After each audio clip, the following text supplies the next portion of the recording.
তো আগের ভিডিওতে আমরা বংশগতি ও প্রকরণের প্রথম পার্টটা পড়েছিলাম, যেটা হচ্ছে বেসিক্স কিছু টার্ম এবং টার্মিনোলজি বংশগতি বা জেনেটিক্স রিলেটেড, যেমন অ্যালিল, জিন, হোমোজাইগাস কী জিনিস, হেটেরোজাইগাস কী জিনিস, অ্যালিল কী জিনিস, ফেনোটাইপ জেনোটাইপ কী জিনিস, ব্যাক ক্রস টেস্ট ক্রস কী জিনিস, ঠিক আছে। তো সেগুলো সংজ্ঞা বা সেগুলো বেসিক আইডিয়া সম্পর্কে আমরা ধারণা পেয়েছি, ঠিক আছে। আজকে ভিডিওর সেকেন্ড পার্ট, আজকে আলোচনা করব আমরা এক সংকর জনন এবং দ্বিসংকর জনন সম্পর্কে। এক সংকর জনন এবং দ্বিসংকর জনন নিয়ে ফার্স্ট আমরা এক সংকর জননটা নিয়ে আলোচনা করি, যাকে ইংরেজিতে বলা হয় মনো হাইব্রিড ক্রস, ঠিক আছে। তো এক সংকর জনন জিনিসটা কি? এক সংকর জনন হচ্ছে একটা সংকর, ঠিক আছে। যখন কোনো সংকরায়ন পদ্ধতিতে কি করা হয়, এক জোড়া বিপরীত বৈশিষ্ট্য সম্পন্ন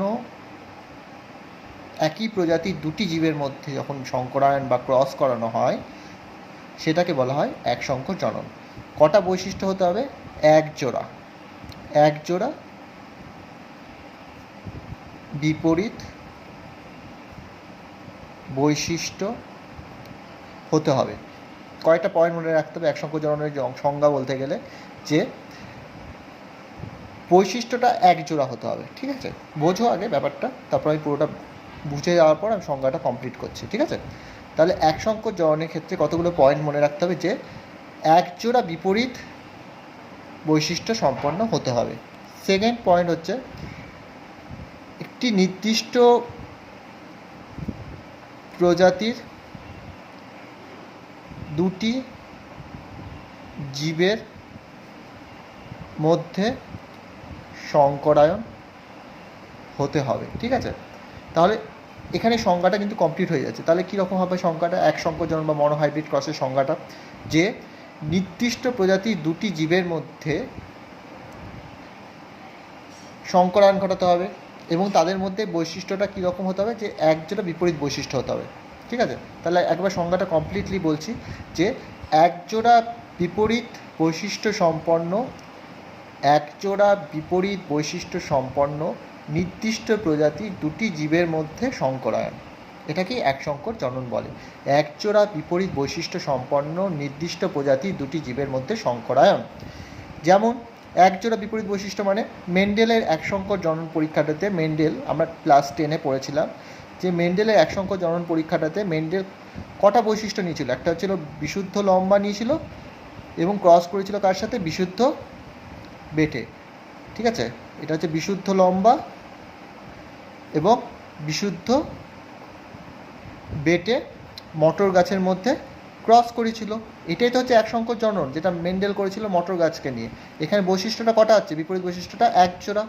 তাহলে এক জোড়া বিপরীত বৈশিষ্ট্য সম্পন্ন একই প্রজাতির দুটি জীবের মধ্যে সংকরায়ন, এটাই হচ্ছে এক সংকর জনন। আশা করি বোঝাতে পেরেছি। আচ্ছা, তাহলে দ্বিসংকর জননটা কীরকম হবে? দ্বিসংকর জনন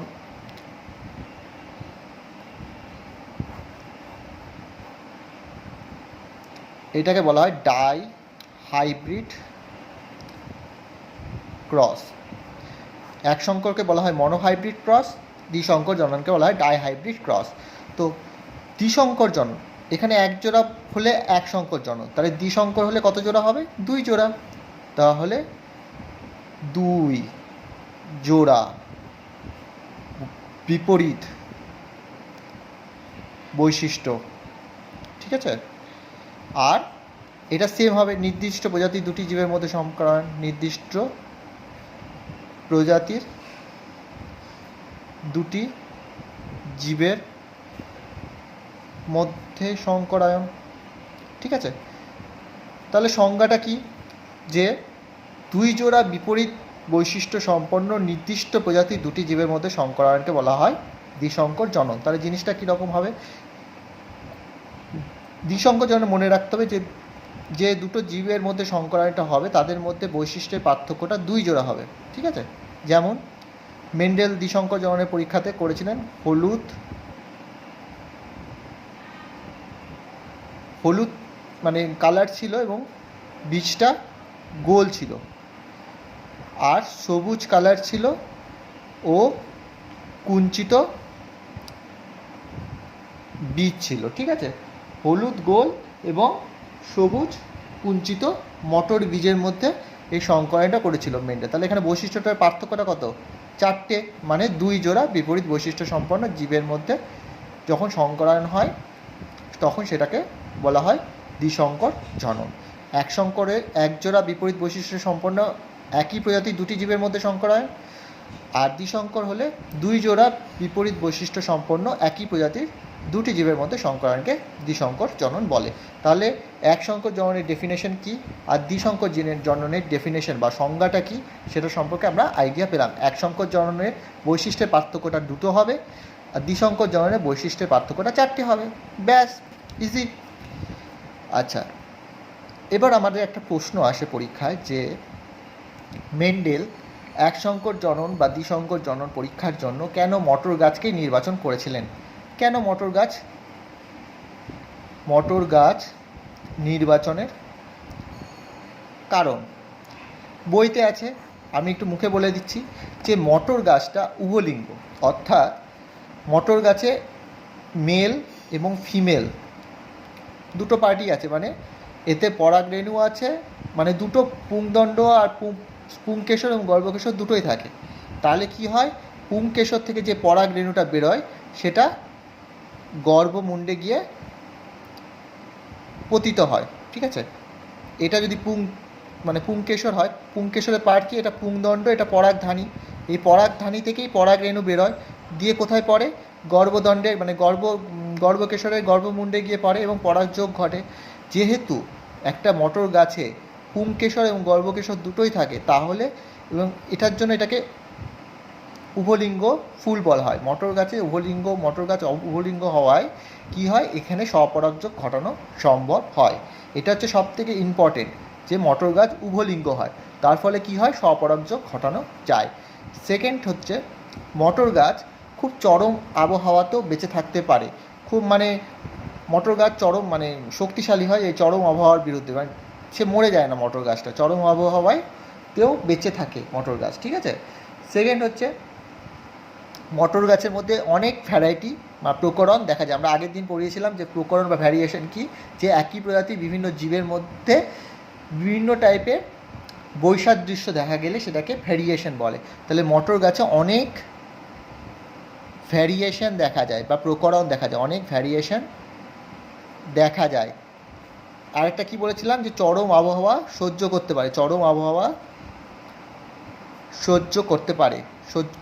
করতে পারে। ঠিক আছে, আরেকটা বলবো যে মটর গাছের ফলে যে এই সংকরায়নের ফলে যে সংকর জীবের সৃষ্টি হয়, যে সংকর জীব সৃষ্টি হয় সংকরায়নের ফলে। ঠিক আছে, এই যে যেমন লম্বা আর বেটের মধ্যে যখন ক্রস করাবো তখন একটা সংকর জীবের সৃষ্টি হয়। সংকর জীব কি, সেটাও আগের দিন বলেছিলাম, যে দুটো বিষম বৈশিষ্ট্যের জীবের মধ্যে যখন মিলন ঘটানোর ফলে যে জীবটা সৃষ্টি হয় সেটা সংকর জীব হয়। এখানে দেখো দুটো বিপরীত বৈশিষ্ট্য সম্পন্ন বা বিষম বৈশিষ্ট্য সম্পন্ন জীবের মিলন হচ্ছে লম্বা আর বেটে। দুটো তো সেম না, এটা লম্বা বৈশিষ্ট্য, এটা বেটে বৈশিষ্ট্য, তাহলে বৈশিষ্ট্য দুটো সেম নয়। এই রকম দুটো বিষম বৈশিষ্ট্য সম্পন্ন জীবের মধ্যে যখন মিলনের ফলে যে জীবটা সৃষ্টি হয় সেটা সংকর জীব হবে। এই সংকর জীব যেটা সৃষ্টি হয় সেটি সমভাবে প্রজনন ক্ষমতা, তার মধ্যে প্রজনন ক্ষমতাটাও সেম থাকে, সেটিও সমভাবে প্রজননক্ষম হয়, প্রজনন সে করতে পারে। সংকর জীবটা দুর্বল হয় না কোনোভাবে প্রজননের ক্ষেত্রে, সেও সেমভাবে বা সেম ক্ষমতার সাথে প্রজনন করতে পারে। তাহলে মটর গাছের নির্বাচনের 4টি কারণ আমি বলে দিলাম, এইগুলো হচ্ছে ইম্পর্টেন্ট। ফার্স্ট এটা বললাম উভলিঙ্গ হয়, তার জন্য স্বপরাগযোগ ঘটতে পারে। সেকেন্ড হচ্ছে অনেক ভ্যারাইটি দেখা যায় বা ভেরিয়েশন দেখা যায় বা প্রকরণ দেখা যায় তাদের মধ্যে। থার্ড হচ্ছে চরম আবহাওয়াতে সে সহ্য করতে পারে। আর ফোর্থ হচ্ছে যে সংকর জীব সৃষ্টি হয় সেটা সমভাবে প্রজননক্ষম বা প্রজনন করার ক্ষমতা রাখে। ঠিক আছে, এরপর আমরা ডিটেলসে পড়ব এক সংকর জনন এবং দ্বিসংকর জননটা, যে জিনিসটা কীরকম হয় এবং তার ফলে যে ফেনোটাইপ এবং জেনোটাইপ সৃষ্টি হয় সেটা কীরকম হয়। ঠিক আছে, ফেনোটাইপ মানে হচ্ছে কোনো জিন বা অ্যালিলের বাহ্যিক রূপ, আর জেনোটাইপ হচ্ছে জিন বা অ্যালিলের সমষ্টি। ঠিক আছে, যেটা আগের দিনই বলেছিলাম। তো এখন ফার্স্টে আমরা এক সংকর জননটা পড়ব, মেন্ডেলের এক সংকর জনন পরীক্ষাটা, এক সংকর জনন পরীক্ষা। তো মেন্ডেল কী করেছিলেন, দুটো বৈশিষ্ট্য নিয়েছিলেন, দুটো বৈশিষ্ট্য সম্পন্ন মানে একজোড়া বিপরীত বৈশিষ্ট্য সম্পন্ন একই প্রজাতির দুটি মটর গাছের মধ্যে মানে সংকরায়নটা ঘটিয়েছিলেন। তো কী নিয়েছিলেন, আমরা মনে করি যে বিশুদ্ধ লম্বা নিয়েছিলেন, বিশুদ্ধ লম্বা যেটাকে ডিনোট করা হয় ডবল টি ক্যাপিটাল টি দ্বারা, এবং বিশুদ্ধ বেটে নিয়েছিলেন। তাহলে বিশুদ্ধ বেটেকে ছোট দুটো টি ফর্মের আছে। এবার তোমরাই বলো আগের দিন থেকে যে এখানে দেখা যাচ্ছে দুটোই বড় টি আছে এবং দুটোই ছোট টি আছে, তাহলে এটা কি ফর্মে আছে, হোমোজাইগাস না হেটেরোজাইগাস? আমি বলেছিলাম হোমোজাইগাস মানে হচ্ছে, হোমোজাইগাসের ক্ষেত্রে বলেছিলাম যে কোনো একটি ক্রোমোজোমের সমস্ত ক্রোমোজোমের একই লোকাসে, এটা যদি সেম লোকাস হয়, সেই লোকাসে অ্যালিলিক জিন দুটো যদি সেম হয়, দুটোই সেম, তাহলে এটা হচ্ছে হোমোজাইগাস। কিন্তু যখন সমস্ত ক্রোমোজোমের একই লোকাসে অবস্থিত অ্যালিলিক জিন দুটো যদি আলাদা হয়, সেটা হয়ে যায় হেটেরো, তাহলে এটা হচ্ছে হেটেরোজাইগাস আর এটা হচ্ছে হোমোজাইগাস। তাহলে এটা কী ধরনের ফর্মে আছে, দুটোই সেম মানে একই লোকাসে অবস্থিত জিন দুটো সেম, তাহলে এটা হচ্ছে হোমোজাইগাস ফর্মে রয়েছে। এটাও অ্যালিলিক জিন দুটো যদি সেম, তাহলে এটাও হেটেরোজাইগাস ফর্মে আছে। যদি এরকম হতো তাহলে সেটা হেটেরোজাইগাস কন্ডিশনে থাকতো, তাই তো? এদের মধ্যে ক্রস করানো হবে, এক সংকর জনন ঘটানো হবে, তাহলে কি হবে, টি টি আর বিশুদ্ধ টি। তাহলে দেখা যাক, এটা আলাদা মটর গাছ, এটা আলাদা মটর গাছ, কিন্তু একই প্রজাতির দুটি গাছ, একই প্রজাতির দুটি গাছের মধ্যে যখন পরাগ যোগ ঘটানো হয়, দেখা যাক এখানে দেখো, এটা একটা গাছ, এটা একটা গাছ, যখন এই গাছের পরাগরেণু এই গাছের গর্ভমুণ্ডে গিয়ে পড়ে, যার ফলে যে পরাগযোগ ঘটে সেগুলোকে বলা হয় ইতর পরাগযোগ। ঠিক আছে, ইতর পরাগযোগ বলে, মানে এক গাছের ফুলের রেণু সেই প্রজাতির অন্য কোনো গাছে গিয়ে যদি পড়ে সেটাকে বলা হয় ইতর পরাগযোগ। এখানে ঘটানো হচ্ছে তাহলে ইতর পরাগযোগ। ঠিক আছে, হওয়ার ফলে কি সৃষ্টি হয়, এটা বিশুদ্ধ লম্বা ছিল, এটা বিশুদ্ধ বেটে ছিল, তাহলে যেটা সৃষ্টি হয় এটা হচ্ছে সংকর লম্বা প্রজাতির জীব। এটা হচ্ছে F1, মানে হচ্ছে F1 জনু, এটাকে বলা হয় F1 জনু, এটাকে বলা হয় পি জনু। পি জনু মানে হচ্ছে প্যারেন্টাল জেনারেশন বা জনিত্রী জনু, আর এটা হচ্ছে F1 মানে হচ্ছে ফার্স্ট অফস্প্রিং জেনারেশন অথবা প্রথম অপত্য জনু। এটাকে প্রথম অপত্য জনু বলে, এটাকে জনিত্রী জনু বলে, অথবা প্যারেন্টাল জেনারেশন এবং ফার্স্ট অফস্প্রিং জেনারেশন। ঠিক আছে, এবার এখানে কি করা হবে, এদের এখান থেকে আবার সেকেন্ড অফস্প্রিং জেনারেশন বা দ্বিতীয় অপত্য জনু সৃষ্টি করতে গেলে এই যে সংকর লম্বা উদ্ভিদটা সৃষ্টি হয়েছে মটর গাছটা, এদের মধ্যে স্বপরাগযোগ ঘটানো হবে। আমি আগেই বলেছি যে মটর গাছটা উভলিঙ্গ ছিল, উভলিঙ্গ হওয়ার ফলে তাদের মধ্যে স্বপরাগযোগ ঘটানো সম্ভব। স্বপরাগযোগ মানে কি, যে গাছের পরাগরেণু সেই গাছের গর্ভমুণ্ডে গিয়েই পড়বে, তাহলে এখানে স্বপরাগযোগ ঘটানো হবে। স্বপরাগযোগ ঘটানোর ফলে কি হবে,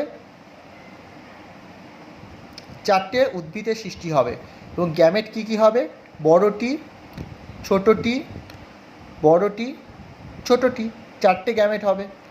তাহলে এইগুলো হচ্ছে গ্যামেট।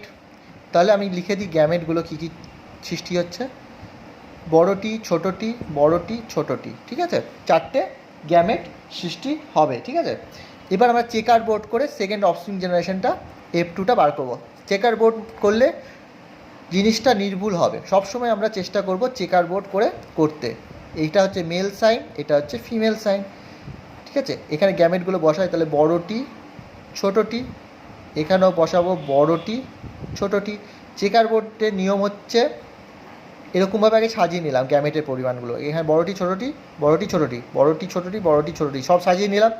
চারটে গ্যামেট সাজানো হয়ে গেল। এবার এটার সাথে এটা গুণ করব, এটার সাথে এটা গুণ করব, এটার সাথে এটা গুণ করব, এটার সাথে এটা গুণ করব। তাহলে প্রথমটা কী হচ্ছে, এটার সাথে এটা গুণ করব, তাহলে বড়টি, বড়টি, এটার সাথে আবার এটা গুণ করব, বড়টি, ছোটটি, এটার সাথে এটা গুণ করব অর্থাৎ বড়টি, ছোটটি, এটার সাথে এটা গুণ করব মানে দুটোই ছোটটি। তাহলে জিনিসটা কীরকম হচ্ছে ব্যাপারটা একবার বুঝে নিই।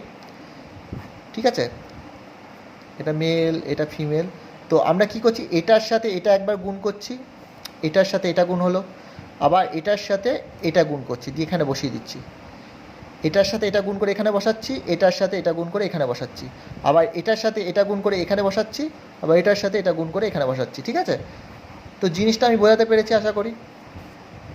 যে আরেকবার বুঝে নাও, যে এটার সাথে এটা গুণ করে এখানে বসাচ্ছি, আবার এটার সাথে এটা গুণ করে এখানে বসাচ্ছি, আবার এটার সাথে এটা গুণ করে এখানে বসাচ্ছি, এটার সাথে এটা গুণ করে এখানে বসাচ্ছি। এখানে বড়টি মানে হচ্ছে কী ধরনের উদ্ভিদ জন্মাচ্ছে, সেটা বিশুদ্ধ লম্বা উদ্ভিদ। তাহলে প্রথমটা হচ্ছে বিশুদ্ধ লম্বা, তারপরটা হচ্ছে শঙ্কর লম্বা, তারপরটা শঙ্কর লম্বা, তারপরটা বিশুদ্ধ বেটে। তাহলে কটা কীরকম উদ্ভিদ সৃষ্টি হচ্ছে, বিশুদ্ধ লম্বা কটা উদ্ভিদ সৃষ্টি হচ্ছে, একটা, এটা হচ্ছে বিশুদ্ধ লম্বা। শঙ্কর লম্বা কটা সৃষ্টি হচ্ছে, দুটো, এটা আর এটা। ঠিক আছে, আর বিশুদ্ধ বেটে কটা সৃষ্টি হচ্ছে, একটা। কিন্তু এটা তো তাদের জেনোটাইপ, তাই না? আমি কি বলেছি আগের ভিডিওটাতে বলেছিলাম যে একটা গাছ লম্বা আছে, কিন্তু সে লম্বা বৈশিষ্ট্যটা বিশুদ্ধ লম্বার জন্য হতে পারে, অথবা শঙ্কর লম্বার জন্য হতে পারে। আমরা তো ভেতরের জিনিসটা জানি না, এই দুটোর জন্য গাছটা লম্বা হতে পারে। তাহলে বিশুদ্ধ লম্বার জন্য গাছটা লম্বা হবে, শঙ্কর লম্বার জন্য গাছটা লম্বা হবে। তাহলে এখানে কটা লম্বা গাছ আর কটা বেটে গাছ আছে যদি বলতে বলি, বিশুদ্ধ লম্বা মানেও লম্বা, শঙ্কর লম্বা মানেও লম্বা। ঠিক আছে, তাহলে এখানে কটা লম্বা গাছ আছে, এখানে টোটাল 3টে লম্বা গাছ আছে, এটাও লম্বা, এটাও লম্বা, এটাও লম্বা, আর একটা বেটে গাছ আছে। তাহলে ফেনোটাইপ অনুপাতটা কী হয়, ফেনোটাইপ মানে হচ্ছে যেটা বাইরে থেকে দেখা যাবে। তাহলে 3টে লম্বা গাছ, একটা বেটে গাছ উৎপন্ন হচ্ছে, তাহলে সেটা ফেনোটাইপ অনুপাত হবে 3:1। তাহলে ফেনোটাইপ হচ্ছে 3টে লম্বা একটা বেটে, মানে হচ্ছে 3:1। ঠিক আছে, আর এটা হচ্ছে তার ভেতরের জিনিসটা, জিন বা অ্যালিলের সমষ্টি, এটা হচ্ছে জেনোটাইপ। ঠিক আছে, জেনোটাইপটা কত, বিশুদ্ধ লম্বা একটা, শঙ্কর লম্বা দুটো, আর বিশুদ্ধ বেটে একটা। জেনোটাইপ মানে হচ্ছে তার ভেতরে কী কী আছে সেটা জানার জন্য, মানে তিনটাকে আরও বিশ্লিষ্ট করা। ঠিক আছে, জেনোটাইপ জিন বা অ্যালিলের সমষ্টিটাকে বিশ্লেষণ করে দেখা জেনোটাইপটা কীরকম আছে। ঠিক আছে, তাহলে কি হচ্ছে ব্যাপারটা, টোটাল বিশুদ্ধ লম্বা বিশুদ্ধ বেটের মধ্যে ক্রস করানো হলে একজোড়া বিপরীত বৈশিষ্ট্য সম্পন্ন একই প্রজাতির দুটি জীবের মধ্যে সংকরায়নের ফলে কি সৃষ্টি হয়, সংকর জীব সৃষ্টি হয়। এই সংকর জীবের মধ্যে স্বপরাগযোগ ঘটানো হয়, এবং স্বপরাগযোগের ফলে এটা হচ্ছে F2 জেনারেশন। ঠিক আছে, এটা হচ্ছে F2 মানে সেকেন্ড অফস্প্রিং জেনারেশন, এটা হচ্ছে F2। ঠিক আছে, তাহলে শঙ্কর লম্বা সৃষ্টি হলো, তাদের মধ্যে স্বপরাগযোগ ঘটানোর ফলে F2-তে 3টে লম্বা গাছ একটা বেটে গাছ সৃষ্টি হলো। এবার 3টে লম্বা একটা বেটে গাছটা হচ্ছে তার ফেনোটাইপ অনুপাত, এবং জেনোটাইপটা তার বিশ্লেষণ করলে দেখা যায় যে বিশুদ্ধ লম্বা একটা গাছ সৃষ্টি হচ্ছে, শঙ্কর লম্বা দুটো, আর বিশুদ্ধ বেটে একটা, অর্থাৎ জেনোটাইপ অনুপাতটা হচ্ছে 1:2:1। ঠিক আছে, এই মেন্ডেলের এক সংকর জনন পরীক্ষা থেকে মেন্ডেল দুটো সিদ্ধান্তে উপনীত হয়, একটা নীতি প্রয়োগ করেন, একটা নীতি সম্পর্কে মানে ধারণা করেন, আর একটা সূত্র আবিষ্কার করেন। নীতিটা হচ্ছে প্রকটতার নীতি। কী নীতি, প্রকটতার নীতি। আর একটা হচ্ছে পৃথক ভবনের সূত্র আবিষ্কার করেন। তাহলে প্রথমটা কি আবিষ্কার করেন, প্রকটতার নীতি আবিষ্কার করেন। প্রথম যে নীতিটা আবিষ্কার করেছিলেন মেন্ডেল, সেটা হচ্ছে প্রকটতার নীতি। বুঝতে হবে জিনিসটা কী জিনিস, প্রকটতার নীতি। কি বলেছিলেন মেন্ডেল প্রকটতার নীতিতে, দেখা যাক। এখানে এটা হচ্ছে লম্বা বৈশিষ্ট্য, এটা হচ্ছে বেটে বৈশিষ্ট্য, মানে জিনটা বা অ্যালিলটা বড় টিটা, এই বড় টি অ্যালিলটা লম্বা বৈশিষ্ট্যকে নিয়ন্ত্রণ করে, আর স্মল টিটা বা ছোটো হাতের টিটা বেটে বৈশিষ্ট্যকে নিয়ন্ত্রণ করে। মানে বড় টি অ্যালিলটা লম্বা বৈশিষ্ট্যকে নিয়ন্ত্রণ করে, আর ছোটো টি এর অ্যালিলটা বেটে বৈশিষ্ট্যকে নিয়ন্ত্রণ করে। এখানে দেখা যাচ্ছে লম্বা অ্যালিলও রয়েছে, লম্বার বৈশিষ্ট্যের জন্য দায়ী অ্যালিলটাও আছে, বেটে বৈশিষ্ট্যের জন্য দায়ী অ্যালিলটাও আছে, একসাথে রয়েছে। কিন্তু এখানে বৈশিষ্ট্যটা কীরকম প্রকাশ পাচ্ছে, লম্বা বৈশিষ্ট্যকেই প্রকাশ পাচ্ছে। তাহলে মেন্ডেল এই সিদ্ধান্তে উপনীত হন যে যখন দুটো বিপরীতধর্মী অ্যালিল একসাথে অবস্থান করে, তার মধ্যে যখন একটি অ্যালিল অপর অ্যালিলের ধর্মকে বা বৈশিষ্ট্যকে প্রকাশ করতে বাধা দিয়ে নিজের ধর্মকে প্রকাশ করে, ঠিক আছে, সেটাই হচ্ছে প্রকটতার নীতি। মানে এখানে দেখা যাচ্ছে যেহেতু এই ধর্মটাই প্রকাশ পাচ্ছে, বড় টি এর ধর্মটাই প্রকাশ পাচ্ছে, ঠিক আছে, ছোটো টি এর ধর্মটাকে সে চাপিয়ে দিচ্ছে, মানে দমিয়ে দিচ্ছে। ঠিক আছে, মানে বড় টি এর বৈশিষ্ট্যটাই সে প্রকাশ পাচ্ছে বাইরে থেকে, তার জন্য সে বড় লম্বা গাছ সৃষ্টি করছে।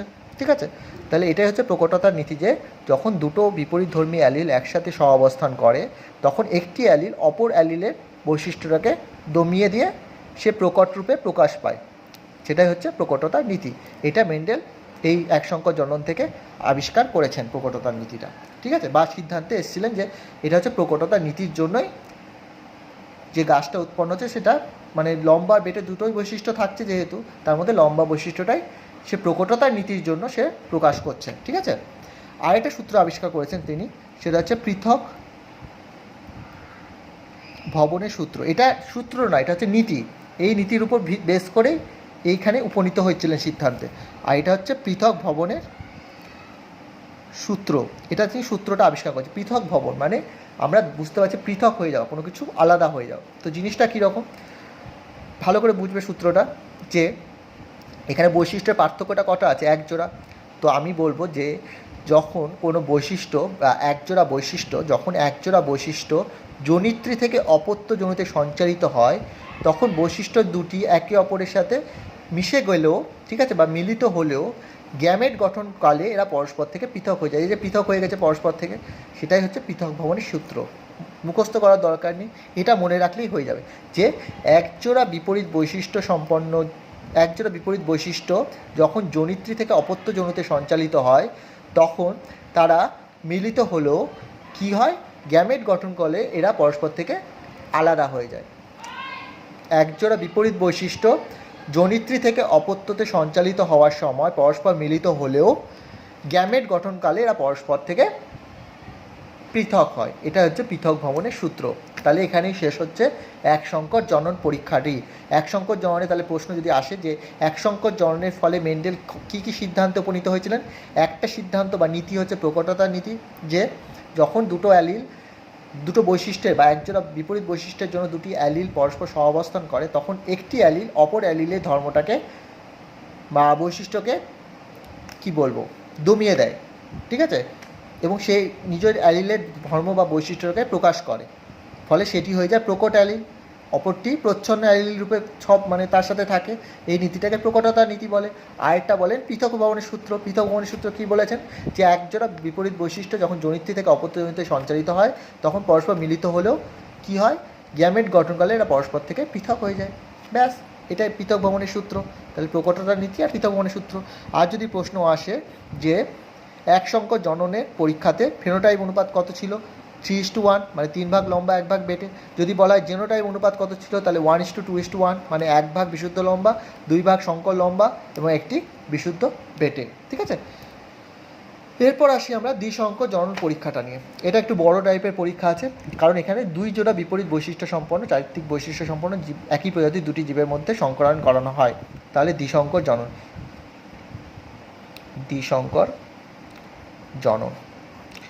এখানে কী কী নেওয়া হয়েছিল, হলুদ কালার এবং হলুদ ও গোল বীজ মানে গোল মটর বীজ, আর এটা নেওয়া হয়েছিল সবুজ ও কুঞ্চিত বীজ। এটাকে আমরা একটা দিয়ে ডিনোট করব আর এটাকে একটা দিয়ে ডিনোট করব। আমি কি বলেছিলাম, দ্বিসংকর জননের ক্ষেত্রে বৈশিষ্ট্যের পার্থক্যটা 4টে হবে। এখানে একটা দুটো মানে 4টা টোটাল। তাহলে 2 জোড়া চারিত্রিক বৈশিষ্ট্য সম্পন্ন একই প্রজাতির দুটি জীবের মধ্যে সংকরায়নকে দ্বিসংকর জনন বলে। এটাকে আমরা হলুদ ও গোলটাকে আমরা দুটো মানে হলুদকে আমরা বড় দুটো ওয়াই দ্বারা ডিনোট করব। হলুদ মানে হচ্ছে দুটো বড় ওয়াই, ঠিক আছে, আর গোল মানে আমরা করব দুটো বড় আর, ঠিক আছে। সবুজ মানে করব দুটো ছোট ওয়াই, আর কুঞ্চিত মানে ডিনোট করব ছোট দুটো আর, ঠিক আছে। তাহলে হলুদকে আমরা ডিনোট করব দুটো বড় ওয়াই দিয়ে, আর গোলকে ডিনোট করব দুটো বড় আর দিয়ে। সবুজকে ডিনোট করব দুটো ছোট ওয়াই দিয়ে, আর কুঞ্চিতকে ডিনোট করব ছোট দুটো আর দিয়ে, ঠিক আছে। এখানে আমরা একটু বলে রাখি, এটা পরবর্তীকালে পরে যখন আসবে তখন মানে দরকার হবে, যে হলুদ মানে তো দুটো বড় ওয়াই, তাই তো, হলুদ কালার মানে দুটো বড় ওয়াই, কিন্তু হলুদ মানে আমরা বলেছি কি সংকর লম্বা তো বড় টি আর ছোটো টিও হতে পারে, ঠিক আছে, তাহলেও সে লম্বা হবে। হলুদ শুধুমাত্র বড় ওয়াই দুটো বড় ওয়াই হলেও হবে না, এটা হলেও হবে, বড় ওয়াই একটা, একটা ছোট ওয়াই হলেও সে ওয়াই হবে, মানে হলুদ হবে। এই দুটো ওয়াই, বড় দুটো ওয়াই দিয়ে তো হলুদকে আমরা ডিনোট করছি, কিন্তু বড় ওয়াই আর ছোটো ওয়াই হলেও সেটা হলুদ হবে, মানে এটা হবে শঙ্কর হলুদ। ঠিক আছে, এটা হবে শঙ্কর হলুদ যাকে বলে, কিন্তু বাইরে থেকে দেখতে তো সেটাকে হলুদ কালারের মতনই লাগবে না, তাই জন্য এটা হলুদ। ঠিক আছে, এটা শঙ্কর রূপে বা হেটেরোজাইগাস রূপে রয়েছে, কিন্তু বাইরে থেকে দেখতে যেহেতু হলুদ লাগবে সেহেতু এটা হলুদ। ঠিক আছে, ঠিক তেমনি গোল, গোল মানে কি দুটো বড় আর, কিন্তু বড় আর ছোট আর হলেও সেটা গোল হবে। ঠিক আছে, সবুজ, সবুজ করতে গেলে দুটো ছোটো ওয়াইই করতে হবে, কিন্তু বড় ওয়াই আর ছোটো ওয়াই করলে সেটা হলুদ হয়ে যাবে। সবুজ হলে শুধুমাত্র দুটো ছোটো ওয়াইই করতে হবে। ঠিক তেমনি কুঞ্চিত করতে গেলে দুটো ছোটো আরই হতে হবে, বড় আর ছোটো আর হলে সেটা গোল হয়ে যাবে। ঠিক আছে, এটা আমরা মনে রাখবো। ঠিক আছে, এটা আমরা মনে রাখবো, কারণ পরে যখন ফেনোটাইপ জেনোটাইপ অনুপাত বার করবো, মানে স্পেশালি জেনোটাইপ অনুপাত যখন বার করবো তখন এটা কাজে লাগবে। তাহলে আমি কি বুঝলাম, যে বড় হাতে দুটো ওয়াই যেটা হোমোজাইগাস ফর্মে রয়েছে সেটা থাকলেও হলুদ, যদি হেটেরোজাইগাস কন্ডিশনে বড় ওয়াই আর ছোটো ওয়াই থাকে তাহলেও বাইরে থেকে যেহেতু তাকে হলুদ লাগবে যেহেতু সে হলুদই হবে। গোল হতে গেলে বড় আর দুটো বড় আর হলে গোল হবে, মানে হোমোজাইগাস কন্ডিশনে, কিন্তু হেটেরোজাইগাস কন্ডিশন বড় আর ছোটো আর হলেও সেটা গোলই হবে। ঠিক আছে, এবার আমরা এই দুটোর মধ্যে ক্রস করাবো। ঠিক আছে, চলো ক্রস করি। বড় ওয়াই দুটো, দুটো বড় আর, ক্রস করলাম। ছোটো ওয়াই দুটো আর ছোটো আর, এটা হচ্ছে পি জনু। ক্রস করার ফলে যেটা সৃষ্টি হবে সেটা হবে বড় ওয়াই ছোটো ওয়াই বড় আর ছোটো আর। ঠিক আছে, এটা হয়ে গেল F1 জনু। ঠিক আছে, এবার এদের থেকে আবার ক্রস করাবো। ঠিক আছে, এদের মধ্যে কী করাবো, স্বপরাগযোগ করাবো। যে এদের থেকে যে গ্যামেটটা সৃষ্টি হবে, গ্যামেট কী গ্যামেট সৃষ্টি হবে, 4টে গ্যামেট সৃষ্টি হবে। আমরা গ্যামেটটা এরকম মুখে মুখে করবো না, আমরা গ্যামেটটা চেকার বোর্ডে রাফে করে নেবো, তাহলে কি হবে, ভুল হবে না জিনিসটা। রাফে একটুখানি গ্যামেটটা করে নিই চেকার বোর্ডটা, তাহলে কটা গ্যামেট সৃষ্টি হবে, ওয়াই, বড় ওয়াই ছোটো ওয়াইকে করে দিলাম এখানে, এখানে বড় আর ছোটো আরকে করে দিলাম, তাহলে হবে ওয়াই আর। ঠিক আছে, চেকার বোর্ড করে করলে ভুলটা কম হবে, ওয়াই আর। ঠিক আছে, হয়ে গেল বড় ওয়াই আর ছোটো আর, তাহলে বড় ওয়াই ছোটো আর করতে থাকি, এখানে বসাই, তাহলে বড় ওয়াই বড় আর, বড় ওয়াই বড় আর, বড় ওয়াই ছোটো আর হয়ে গেল।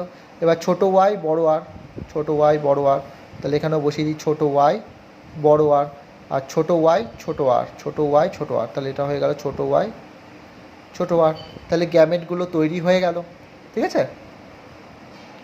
গ্যামেটগুলো তৈরি হয়ে গেল। আচ্ছা, এবার কি করব আমরা, এবার আমরা যেটা করব সেটা হচ্ছে এগুলোকে চেকার বোর্ডে ফেলে দেবো গ্যামেটগুলোকে, কারণ আমাদের তো F2 জনুটা তৈরি করতে হবে, তার জন্য এই 4টে গ্যামেটকে চেকার বোর্ডে ফেলে দেবো। একটু বড়ো হবে চেকার বোর্ডটা, এবং বড়োভাবে করবো যাতে সুবিধা হয় বুঝতে আমাদের। মেল ফিমেল, তাহলে এটাকে এই বরাবর সাজিয়ে নেবো একবার, আর এটাকে একবার এই বরাবর সাজিয়ে নেবো, তাহলে ওয়াই আর, ওয়াই ছোটো হাতের আর, ছোটো হাতের ওয়াই বড় হাতের আর, ছোটো হাতের ওয়াই বড় হাতের আর, এটা সাজিয়ে নিলাম জাস্ট।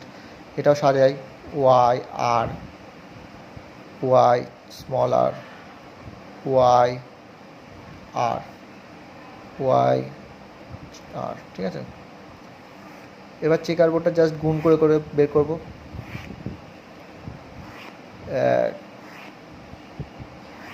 ঠিক আছে, এবার মিলিয়ে নেব। ঠিক আছে, তৈরি করার আগে একবার মিলিয়ে নেব, ওয়াই আর ছোটো ওয়াই বড় আর, ছোটো ওয়াই ছোটো আর, বড় ওয়াই বড় আর, বড় ওয়াই ছোটো আর, ছোটো ওয়াই বড় আর, ছোটো ওয়াই ছোটো আর। এবার আমরা গুণ করবো, এটার সাথে এটা গুণ করবো, এটার সাথে এটা গুণ করবো, এটার সাথে এটা গুণ করবো, এটার সাথে এটা গুণ করবো, আবার সেম এটার সাথে এটা গুণ করে এখানে বসাবো, এটার সাথে এটা গুণ করে এখানে বসাবো, এটার সাথে এটা গুণ করে এখানে বসাবো, এটার সাথে এটা গুণ করে এটা বসাবো। তাহলে বসাই শুরু করি, এটার সাথে এটা গুণ করি, তাহলে দুটো বড় ওয়াই হবে আর দুটো বড় আর হবে। এখানে দুটো বড় ওয়াই হবে, একটা বড় আর একটা ছোটো আর হবে, একটা বড় আর একটা ছোটো আর হবে। এটার সাথে এটা গুণ করি, একটা বড় ওয়াই একটা ছোটো ওয়াই, দুটো বড় আর হবে। এটা একটা মানে বড় ওয়াই ছোটো ওয়াই ঠিক আছে, বড় ওয়াই ছোটো ওয়াই, আর বড় আর ছোটো আর, বড় আর ছোটো আর, ঠিক আছে। এবার আবার এটা করি, দুটো বড় ওয়াই হবে, একটা বড় আর একটা ছোটো আর। এবার আরেকটা হবে, দুটো বড় ওয়াই হবে, দুটো ছোটো আর হবে। এবার এটা করি, একটা বড় ওয়াই একটা ছোটো ওয়াই, একটা বড় আর একটা ছোটো আর।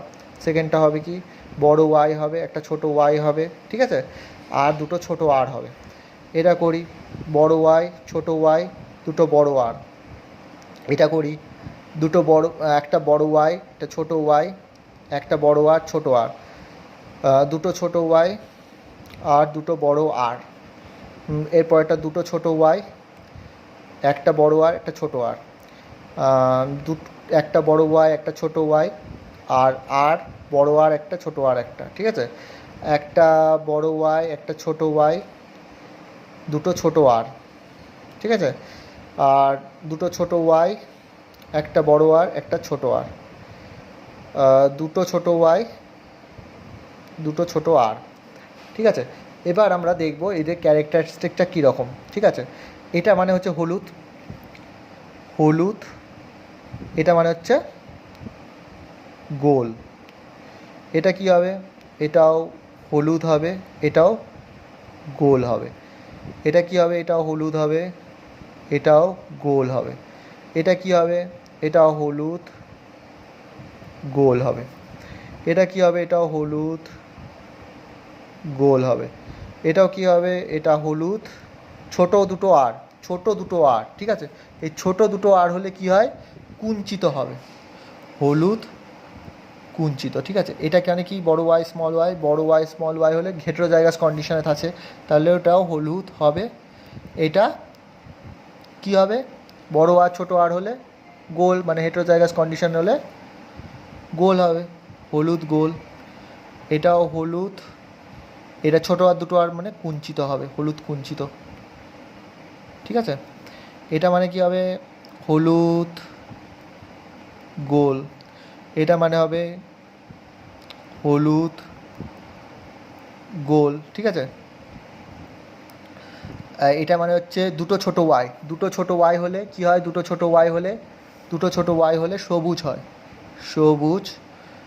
দুটো বড় আর মানে হচ্ছে গোল, এটা মানে সবুজ গোল। এটা মানে হচ্ছে হলুদ গোল, এটা মানে হচ্ছে হলুদ, দুটো ছোটো আর মানে হচ্ছে কুঞ্চিত। এটা মানে হচ্ছে দুটো ছোটো ওয়াই মানে হচ্ছে সবুজ গোল, এটা মানে হচ্ছে সবুজ, দুটো ছোটো ওয়াই আছে সবুজ কুঞ্চিত। তাহলে হলুদ গোল কটা হচ্ছে, আমরা হলুদ গোলকে গোল গোল করব, ঠিক আছে।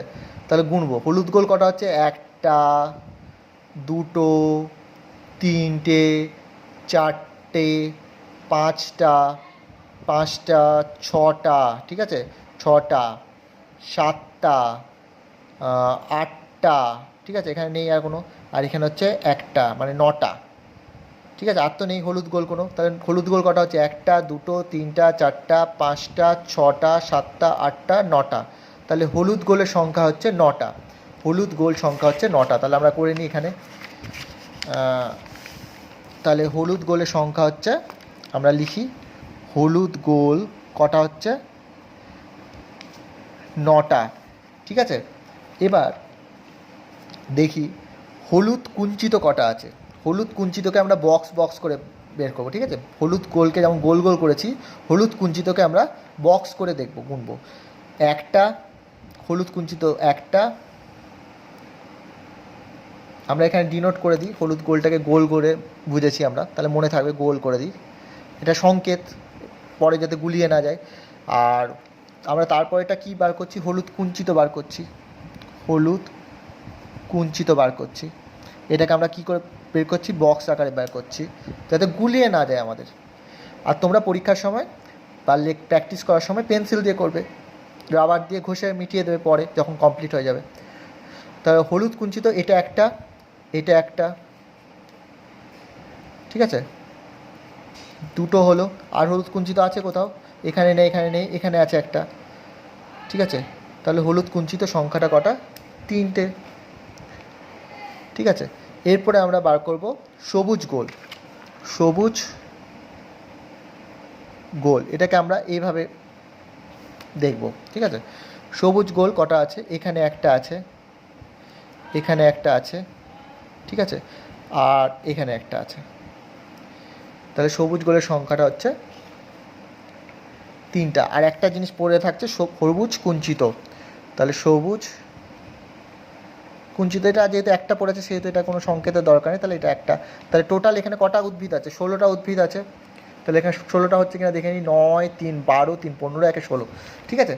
তাহলে এই যে জিনিসটা আমরা বার করলাম, এটা কিন্তু বাইরে থেকে যেটা দেখতে পাচ্ছি যে গাছটা হলুদ গোল, তার মধ্যে হলুদ গোল মানে বড় ওয়াই ছোটো ওয়াইও হতে পারে, তাই তো, মানে হেটেরোজাইগাস কন্ডিশনও রয়েছে। তার ভেতরে ঢুকে দেখছি না জিনিসটা কী আছে, তার বাইরে থেকে দেখে বিচার করে নিলাম জিনিসটা কী আছে, এবং সেই বাইরে থেকে দেখে বিচার করাটা বা বাইরে যেটা প্রকাশ পায় সেটা ফেনোটাইপ প্রকাশ পায়। তাহলে এটা হচ্ছে আমরা বাইরের জিনিসটা দেখে বের করলাম যে 9টা গাছ হলুদ গোল আছে, 3টে গাছ হলুদ কুঞ্চিত আছে, 3টে গাছ সবুজ গোল আছে এবং একটা সবুজ কুঞ্চিত আছে। এটা বাইরে থেকে দেখে বের করছি, তাহলে এটা আমরা তাদের ফেনোটাইপটা দেখে বের করছি। তাহলে এটা হচ্ছে তাদের ফেনোটাইপ অনুপাত। তাহলে ফেনোটাইপ অনুপাতটা কত হচ্ছে, ফেনোটাইপ অনুপাতটা তাহলে কত হচ্ছে, 9:3:3:1। হ্যাঁ, এটা হচ্ছে তার ফেনোটাইপ অনুপাত। এবার আমরা তার জেনোটাইপ অনুপাতটা বার করি, ঠিক আছে।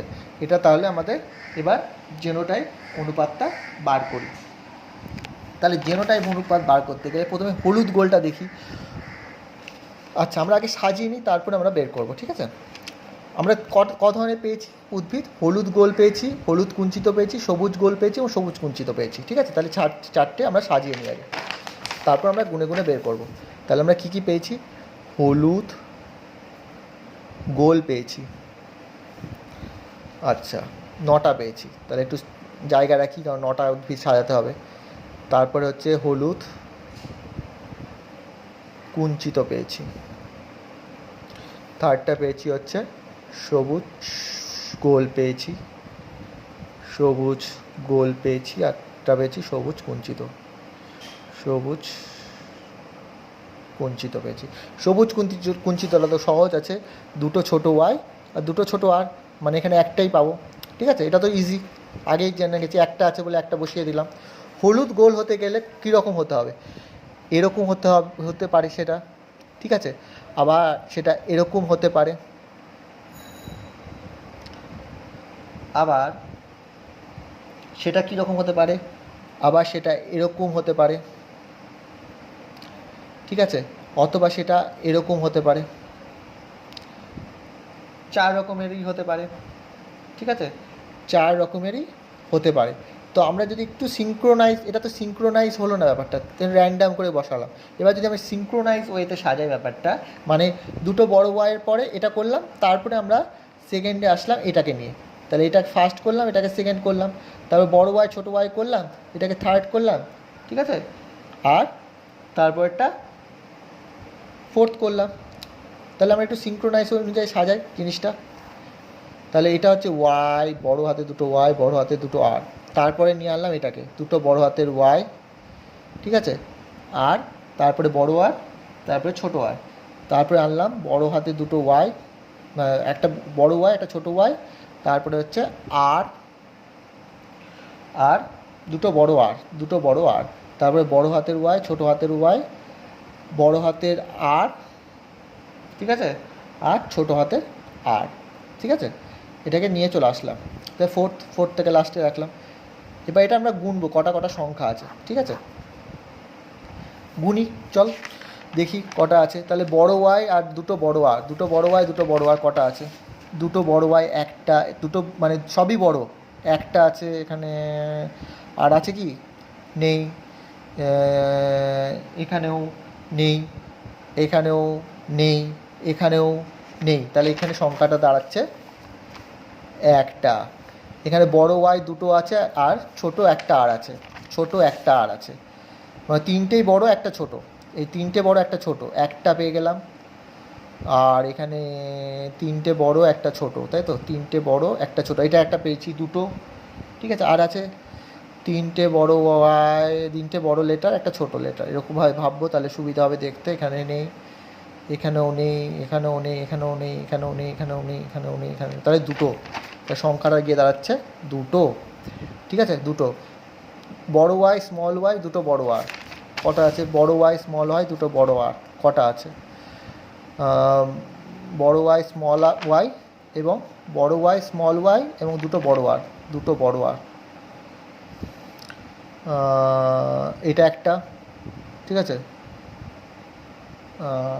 আর আছে এটা একটা হয়ে গেল, এখানে বড় ওয়াই স্মল ওয়াই, দুটো বড় আর, ঠিক আছে, বড় ওয়াই, এই যে এটা একটা বড় ওয়াই স্মল ওয়াই, দুটো বড় আর আছে এখানে নেই, এখানে নেই, এখানে নেই, এখানে নেই, এখানে নেই, এখানে নেই, এখানে নেই, তাহলে দুটো সংখ্যা, তাহলে দুটো। আর বড় ওয়াই ছোটো ওয়াই, বড় আর ছোটো আর, মানে বড় ছোট করে রয়েছে জিনিসটা, বড় ছোট করে রয়েছে, কটা আছে দেখি, এখানে তো বড় ছোট করে বড় ছোট, এই যে বড় ছোট একটা পেয়ে গেলাম, ঠিক আছে, বড় ছোট করে দেখতে হবে, এখানে আর একটা পেয়ে গেলাম, দুটো হয়ে গেল, বড় ছোট এখানে নেই, তাহলে দুটো হলো, এটা একটা আর এটা একটা, দুটো হলো, আর নেই এখানে, আচ্ছা বড় ছোট করে দেখতে হয়, যেটা তিনটে বড় ছোট তিনটে হলো, আচ্ছা এখানে নেই, বড় ছোট তাহলে চারটে হলো, আর এখানে আছে নেই, তাই চারটে সংখ্যা, ঠিক আছে। এবার হলুদ কুঞ্চিত হতে গেলে তাহলে হলুদ গোলটা সবগুলো বেরিয়ে গেল, গুনে গুনে আমরা বের করে নিলাম, ঠিক আছে। তাহলে হলুদ কুঞ্চিত হতে গেলে কী হতে হবে, হলুদ কুঞ্চিত এরকম হতে পারে জিনিসটা, আর এরকম হতে পারে, অথবা এরকম হতে পারে, এরকম দুটো হতে পারে, তার বেশি হবে না, এটা হলুদ এটাও হলুদ, এটা কুঞ্চিত হতে গেলে তো হেট্রোজাইগাস কুঞ্চিত হবে না, তাহলে বড় ওয়াই আর দুটো ছোটো আর কোথায় কোথায় আছে, দুটো বড় ওয়াই দুটো ছোটো আর, দুটো বড় ওয়াই দুটো ছোটো আর, আচ্ছা আমরা দুটো ছোটো আর দিয়ে খুঁজি তাহলে পেয়ে যাবো, এখানে নেই দুটো ছোটো আর, এখানেও দুটো ছোটো আর নেই, এখানে দুটো ছোটো আর, এই যে একটা হলুদ কুঞ্চিত, ঠিক আছে, এটা একটা, আর আছে দুটো বড় ওয়াই ছোটো দুটো আর, দুটো বড় ওয়াই ছোটো দুটো আর, দুটো বড় ওয়াই দুটো ছোটো দুটো আর নেই, একটাই, তাই সংখ্যাটা হচ্ছে এক, ঠিক আছে। তারপরটা কি হচ্ছে, বড় ছোট ছোট ছোট, বড় ছোট ছোট ছোট, আচ্ছা দুটো ছোটো আর খুঁজি কোথায় কোথায় আছে, এটা হবে না, এটা হবে না, এটা হবে না, আচ্ছা কি আছে জিনিসটা আরেকবার দেখি, ভুলে যাচ্ছি, বড় ছোট দুটো ছোট, এই যে বড় ছোট দুটো ছোট, এটা একটা পেয়ে গেলাম, আচ্ছা আর আছে বড় ছোট দুটো ছোট, হলুদ কুঞ্চিত, স্পেশালি হলুদ কুঞ্চিত খুঁজলেই পেয়ে যাব আমরা, হলুদ কুঞ্চিত,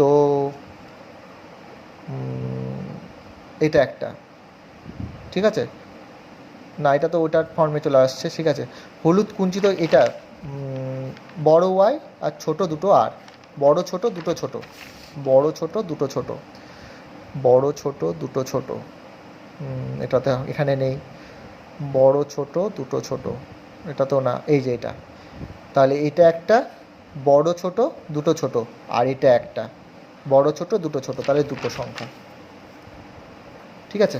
সবুজ গোল হতে গেলে কীরকম হবে, দুটো ছোট ওয়াই হবে এবং বড় দুটো আর হবে, ঠিক আছে, অথবা দুটো ছোট ওয়াই হবে আর হেটেরোজাইগাস কন্ডিশন হবে, একটা বড় আর একটা বড় আর, আচ্ছা আমরা এইভাবে বের করব, এই যে দুটো ছোট ওয়াই আর দুটো বড় আর, দুটো ছোট ওয়াই দুটো বড় আর কোথায় আছে, দুটো ছোট ওয়াই দুটো ছোট ওয়াই খুঁজে বার করলে পেয়ে যাব, দুটো ছোট ওয়াই দুটো বড় আর, একটা নেই আর, তাহলে সংখ্যাটা হচ্ছে একটা। আচ্ছা আমরা গুণিত কটা হচ্ছে 16টার মধ্যে, 1 2 3 2 5 4 9 10 12 13 14, তাহলে এখানে কটা হবে, দুইটো, দেখে নিচ্ছি তবু দুটো, হিসাব মতো দুটোই হবে, 16টার মধ্যে 14টা হয়ে গেছে, তাহলে এখানে দুটোই হবে, দেখা যাক দুটো ছোটো ওয়াই আর একটা বড় একটা ছোট, ঠিক আছে, তাহলে এটা হচ্ছে সবুজ গোল, দুটো ছোট ওয়াই আর বড় আর ছোট আর, আচ্ছা সবুজ গোলের মধ্যে আমরা দুটো ছোট ওয়াই আর দুটো বড় আরটা পেয়ে গেছি, দুটো ছোট ওয়াই আর বড় দুটো আর পেয়ে গেছি, তাহলে ওটা কেটে দিলে বাকি সবুজ গোল দুটো হয়ে যাবে। সরি, সবুজ গোল এখানে একটা পেয়েছি, তাহলে এটা কেটে দিয়ে এটা আমরা লিখে নিয়েছি দুটো ছোটো ওয়াই আর বড় দুটো আর। আর সবুজ গোল কোথায় আছে? এটা একটা, আর সবুজ গোল কোথায় আছে? এটা একটা। ঠিক আছে, তাহলে দুটো, সংখ্যাটা দুটো। তাহলে জেনোটাইপ অনুপাত কী হবে? 1:2:2:4:1:2:1:1, মানে জেনোটাইপ অনুপাতটা কীরকম দাঁড়াচ্ছে তাহলে করে দিই জেনোটাইপ অনুপাতটা। এটা হচ্ছে ফেনোটাইপ অনুপাত। তাহলে জেনোটাইপটা কী হবে? তাহলে জেনোটাইপটা হবে